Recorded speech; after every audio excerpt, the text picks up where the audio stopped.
الحمد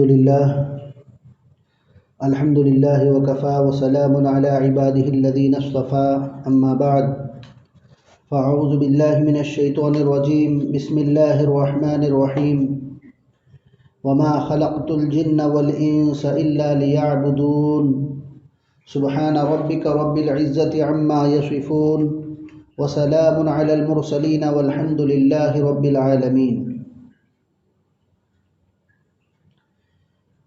محترم بھائیو، دوستو، بزرگو، انسان جس راستے پر چلتا ہے اس کے ذرات بھی نظر آتے ہیں، اور جس راستے پر نہیں چلتا اس کے پہاڑ بھی نظر نہیں آتے۔ یعنی یہ حقیقت ہے، انسان جس راستے پر چلتا ہے اسے اس کے ذرات بھی نظر آتے ہیں، اور جس راستے پر نہیں چلتا اس کے پہاڑ بھی نظر نہیں آتے۔ یہ دنیا امتحان گاہ ہے، تماشا گاہ نہیں، سیر گاہ نہیں، آرام گاہ نہیں، بلکہ امتحان گاہ ہے۔ افسوس کہ ہم نے اس کو چراگاہ بنا لیا ہے۔ مقصد زندگی اللہ کی بندگی اور مقصد حیات اللہ تعالیٰ کی یاد ہے۔ بندہ وہ ہوتا ہے جس میں بندگی ہو، ورنہ تو سراسر گندا ہوتا ہے، جھوٹ اور فریب کا پلید ہو جاتا ہے۔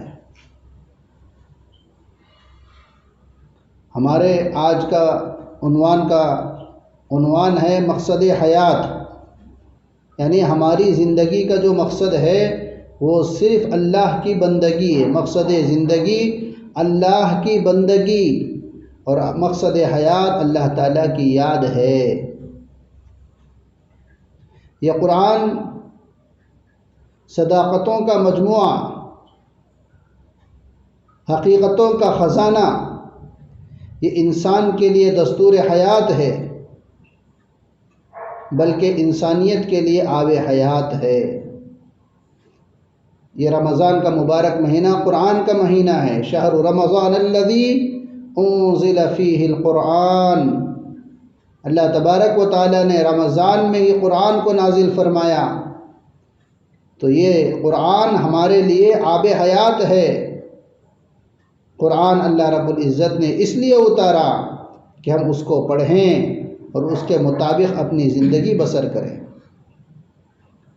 دوستو بھائیو، جو پڑھتا جائے گا اور اس کے مطابق عمل کرتا جائے گا دنیا اور آخرت میں درجہ پاتا جائے گا۔ یہ قرآن ہمیں عزت و وقار کے مرتبے کو پہنچائے گا، باطن کو نکھار دے گا۔ یہ کتاب انسان کی شخصیت کو صقل کرنے کے لیے آئی ہے، یعنی انسان کے دل کو دھو دیتی ہے، آئینے کی طرح بنا دیتی ہے۔ یہ انسان کے دل کے میل دھونے کے لیے آئی ہے۔ انسان اس کے مطابق اپنی زندگی بسر کرے تو اللہ رب العزت کی مدد شامل حال ہوتی ہے، اور جب اللہ رب العزت کی مدد اترتی ہے تو انسان کی کشتی کنارے لگ جایا کرتی ہے۔ کم من فئۃ قلیلۃ غلبت فئۃ کثیرۃ بإذن اللہ واللہ مع الصابرین۔ اللہ کہتے ہیں کتنے بار ایسا ہوا کہ ایک تھوڑی جماعت بڑی جماعت پر غالب آ گئی، یعنی کتنی بار ایسا ہوا کہ اللہ تعالیٰ نے چڑیوں سے باز مروا دیے۔ واللہ مع الصابرین، اللہ تو صبر و ضبط والوں کے ساتھ ہے۔ یہ ہماری زندگی کا اصول ہونا چاہیے۔ زندگی گزارنے کا ایک طریقہ ہم کو اپنانا چاہیے۔ ایسے نہیں کہ بس زندگی ہے ہم اپنی مرضی سے گزار رہے ہیں۔ انسان کو اپنی زندگی کچھ اصول و ضوابط کے مطابق گزارنی ہوتی ہے۔ بے اصولی کی زندگی پر اللہ رب العزت کی مدد کبھی نہیں اترتی۔ بے اصولی کی زندگی انسانوں کی نہیں حیوانوں کی ہوا کرتی ہے۔ ڈھور ڈنگروں کی زندگی بے اصولی کی زندگی ہوتی ہے۔ انسان اشرف المخلوقات ہے۔ میرے بھائیو، دوستو، بزرگو، انسان اشرف المخلوقات ہے، اس کی زندگی کا ایک نظام ہے، نہ وہ اپنی مرضی سے دنیا میں آیا ہے نہ وہ اپنی مرضی سے دنیا سے جاتا ہے۔ اسے کوئی حق نہیں پہنچتا کہ وہ درمیانی وقفے میں اپنی مرضی کی زندگی بسر کرے۔ یہ ہماری زندگی اللہ کی دی ہوئی امانت ہے، جس مالک و خالق نے اسے بھیجا، جس کے حکم سے وہ دنیا میں آیا ہے اور جس کے حکم سے وہ دنیا میں واپس جائے گا، جس کے حکم سے وہ دنیا سے واپس جائے گا، اگر اس کے حکموں کے مطابق زندگی گزارے گا تو فلاح پائے گا، یعنی کامیابی ملے گی۔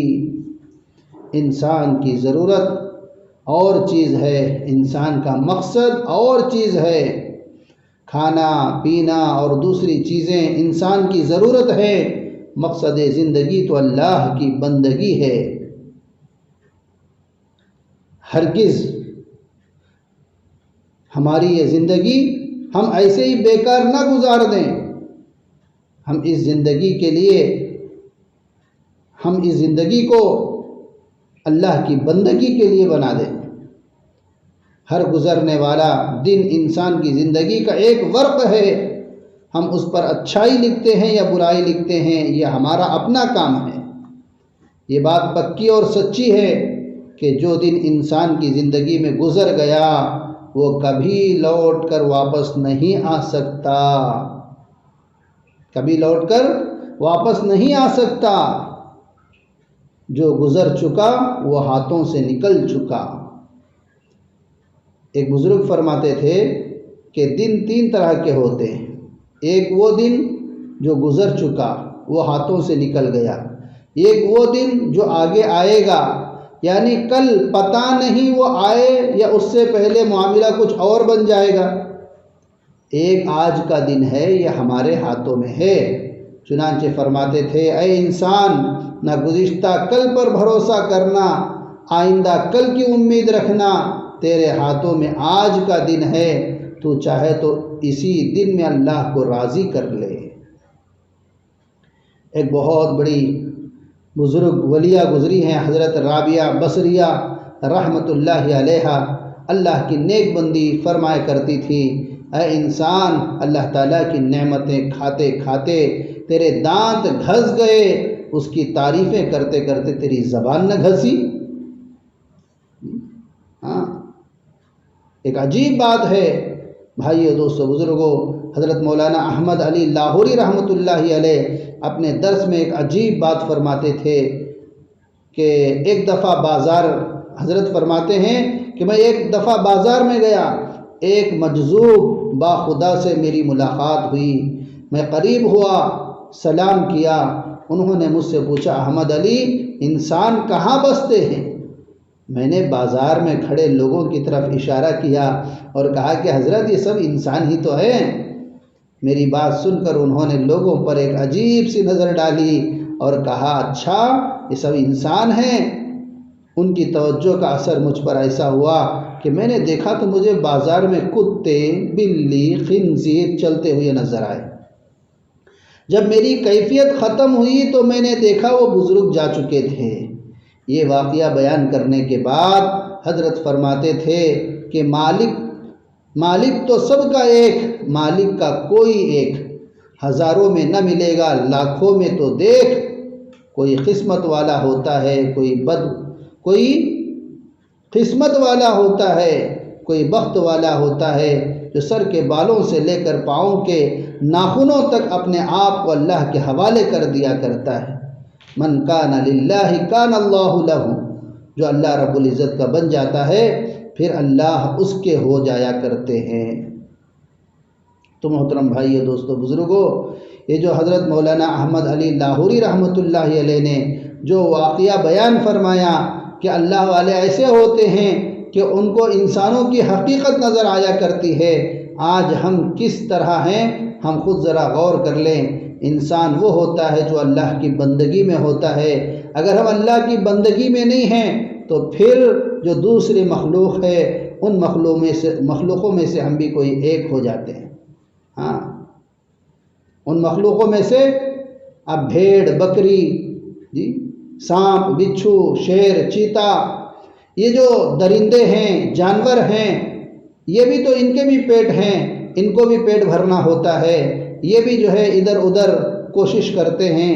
اگر آج ہم بھی صرف دنیا دنیا دنیا کے پیچھے لگے رہیں گے، اللہ کے حکم اور پیارے نبی صلی اللہ علیہ وسلم کے طریقوں کو نہیں اپنائیں گے، صرف ہماری زندگی بس دنیا کی رہ جائے گی، تو یہ زندگی کوئی زندگی نہیں ہے، بلکہ یہ زندگی جانور اور مخلوق بھی گزارتے ہیں۔ ہماری زندگی وہ ہے جو اللہ اور اس کے رسول کے لیے ہم اپنی زندگی کو گزاریں۔ جیسے میں نے شروع میں کہا، آئے بھی اللہ کی مرضی سے ہے اور جانا بھی اللہ ہی کی مرضی سے ہے، اور یہ درمیان کا تھوڑا سا جو وقت ہے اس کو بھی ہم اللہ کی مرضی کے لیے کر لیں گے تو انشاءاللہ ہماری دنیا بھی بن جائے گی اور آخرت بھی سنور جائے گی۔ اللہ تبارک و تعالیٰ سے دعا فرمائیں کہ اللہ تبارک و تعالیٰ ہم تمام کو ان باتوں پر عمل کی توفیق عطا فرمائیں۔ اب آنے والے دن جو ہے آخری عشرے کے دن بہت قریب ہیں۔ اب آخری عشرہ رمضان میں بہت ہی قیمتی عشرہ ہوتا ہے، اور اسی عشرے کے اندر شب قدر کی رات ایک رات ہے۔ وہ عشرے میں کہاں ہے، کب ہے، یہ کسی کو جو ہے متعین معلوم نہیں ہے۔ اب اس میں سے ہم کو ڈھونڈنا ہے، تلاش کرنا ہے۔ پھر وہ آخری 10 دن میں 5 راتیں ہوتی ہیں، طاق راتیں جس کو کہتے ہیں، اس میں سے اللہ والوں نے کہا کہ اس میں سے کوئی ایک ہو سکتی ہے۔ اب اس کو پانے کے لیے ایک آسان راستہ یہ ہے کہ ہم اعتکاف کریں، ابھی سے ہم اس کی تیاریاں کرتے رہیں۔ عورتیں اپنے گھروں میں اعتکاف کریں، مرد حضرات ابھی لاک ڈاؤن کا زمانہ ہے، دیکھیں کیسے ہم کو مناسب ہوتا ہے، اپنے علماء اکرام سے مشورہ کریں۔ یہ بہت قیمتی وقت ہے۔ بہت سارے لوگ، ہزاروں انسان ایسے ہوتے تھے کہ یہ رمضان کا آخری عشرہ کئی خانقاہوں میں پورا عشرہ وہ اعتکاف کرتے تھے، کبھی اپنے مسجدوں میں اعتکاف کرتے تھے۔ ابھی تو ماحول اس طرح ہے کہ ہم مسجد کے ذمہ داروں سے، علماء کرام سے مشورہ کریں کہ کیسا کیا جائے، کیا کیا جائے۔ ہماری طلب اور تڑپ پر اللہ تعالی ہمارے لیے راستے نکالیں گے۔ اللہ تعالیٰ سے دعا فرمائیں اللہ تعالیٰ ہم تمام کو بقیہ رمضان کی صحیح قدردانی کرنے کی توفیق عطا فرمائیں۔ اللہ تبارک و تعالیٰ پورے دنیا کے حالات کو جلد سے جلد جو ہے اللہ تعالیٰ سدھار دے، اور تمام حالات کو اللہ تعالیٰ بنا دیں، اور پورے دنیا کے اندر اللہ امن و امان عطا فرمائیں۔ اور یہ جو وائرس، یہ جو بلا اور یہ جو بیماری پوری دنیا میں پھیل رہی ہے، اللہ اس کو جڑ سے ختم فرمائیں، اور اللہ ہر ایک کے پریشانیوں کو دور فرمائیں۔ اللہ ہم سب کو ان باتوں پر عمل کی توفیق عطا فرمائیں۔ وآخر دعوانا ان الحمد للہ رب العالمین۔